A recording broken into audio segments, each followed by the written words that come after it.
la législation nationale avec notamment la loi du 1er juillet 1901 et le décret du 16 août 1901, l'ANCLD s'inscrit dans une dynamique de solidarité et de concertation entre les collectivités territoriales du pays. Son émergence témoigne d'une volonté commune de promouvoir un développement harmonieux et durable à travers tout le territoire djiboutien. En réponse aux besoins croissants des collectivités territoriales et à l'évolution du paysage politique et administratif, l'Association nationale des collectivités locales de Djibouti s'affirme comme un acteur essentiel dans la promotion du bien-être des communautés locales. La NCLD a pour mission première d'établir des liens solides de solidarité entre les différentes collectivités territoriales de Djibouti. En favorisant la collaboration et l'entraide entre ces entités, elle crée un environnement propice à la coopération et à la résolution collective des défis locaux. Parallèlement, l'association s'engage à contribuer activement à l'amélioration des conditions de vie au niveau local. En identifiant les besoins prioritaires des communautés et en mettant en place des initiatives concrètes, elle œuvre à l'épanouissement des territoires et au renforcement du bien-être des populations. L'ANCLD étant l'Association nationale des collectivités locales de Djibouti. Alors, l'ANCLD a été créée en 2016, mais elle est effective depuis 2018. Alors, c'est une association fêtière qui a été créée sur la base de la loi 1901. C'est une association fêtière qui regroupe les 5 régions de l'intérieur du pays, plus les 3 communes de Djibouti et la mairie aussi. Elle a pour objectif, comme son nom laisse l'entendre, la promotion et les liens de la solidarité entre les régions, les communes et la mairie. Et la NCLD aussi, elle a pour objectif de renforcer donc, les capacités des collectivités, qu'elles soient donc, régionales ou communales.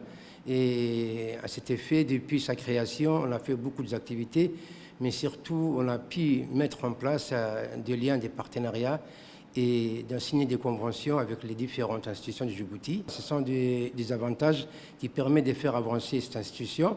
Et tout ce que nous cherchons à travers la mise en place de cette institution et de ces réseaux, c'est de pouvoir permettre aux collectivités de Djibouti, rappelons que quand même la décentralisation est naissante à Djibouti, et nous voulons jeter la base pour que les conseils régionaux, les conseils des communes, des régions et de la mairie puissent vraiment s'épanouir. Au cœur de l'action de l'ANCLD réside un engagement profond envers la société civile. En partenariat avec des organisations de renommée internationale telles que l'Union européenne ou encore l'Association internationale des maires francophones, l'ANCLD met en place des projets novateurs visant à encourager la participation citoyenne à la gouvernance et au développement local. Ces initiatives ambitieuses comprennent une série de programmes de renforcement des capacités destinés à habiliter les acteurs locaux à prendre part activement au processus décisionnel et à la mise en œuvre de projets locaux. Dans une perspective d'élargissement de ses horizons et de consolidation de ses partenariats internationaux, l'ANCLD a récemment franchi une nouvelle étape en signant le 11 octobre 2023 des accords de coopération décentralisés avec l'Association nationale des communes du Bénin. Ces accords visent à promouvoir le partage d'expériences et la dynamisation des 2 fêtières des communes du Bénin et de Djibouti. Bon, par rapport aux actions réalisées, nous avons réalisé beaucoup d'actions. Tout d'abord, le renforcement des capacités des élus locaux et des cadres territoriaux qui ont été réalisés. Ensuite, il y a aussi beaucoup de projets en développement local qui sont portés par les associations en collaboration avec AIMF sur le financement de l'Union européenne. Beaucoup d'actions en matière de l'environnement, en matière de la jeunesse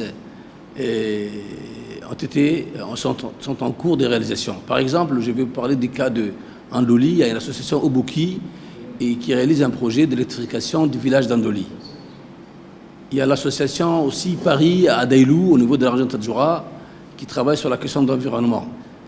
Et nous avons à Dikil l'association Okar qui a réalisé un médiathèque. Et à Samo aussi, l'association d'appui aux producteurs agricoles.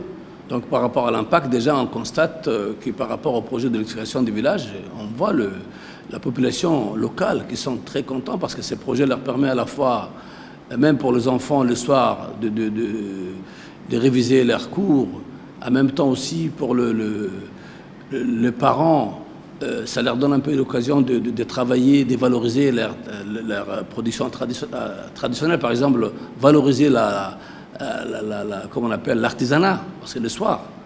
Donc, au niveau d'Assamo, avec cet appui, on commence à avoir le coût que les producteurs commencent à augmenter un peu leur rendement. Donc moi je pense que c'est une association qui joue un rôle très important dans le développement local et dans l'urgence. Les projets mis en place par l'Association nationale des collectivités locales ont un impact significatif sur les communautés locales à travers le pays. En renforçant les capacités des acteurs locaux et en favorisant la participation citoyenne, ces initiatives contribuent à dynamiser les collectivités et à améliorer leur résilience face aux défis socio-économiques. Du nord à Andoli, au sud à Mouloud, en impliquant la société civile, ces projets ont été vitaux, visant à améliorer directement les conditions de vie des populations locales. Avant ces projets, nous vivons dans l'obscurité, ce qui limitait considérablement nos activités une fois la nuit tombée. Nos enfants étaient incapables d'étudier correctement et les tâches quotidiennes devenaient pénibles. Cependant, depuis que nous avons bénéficié de ces lumières, nos maisons ont des lumières. On a aussi des chargeurs pour nos téléphones. La lumière apportée par ces projets nous a ouvert de nouvelles opportunités. Et nos enfants peuvent maintenant poursuivre leur études dans des conditions plus propices. Avant, le manque de lumière entravait nos capacités à pratiquer nos métiers artisanaux après la tombée des jours. Enfin, nous tenons à exprimer notre profonde gratitude envers tous ceux qui ont exécuté ces projets avec succès. En somme, l'impact des projets de l'ANCLD dépasse largement les frontières des collectivités territoriales, contribuant ainsi de manière significative au développement durable et à l'amélioration du bien-être des populations djiboutiennes.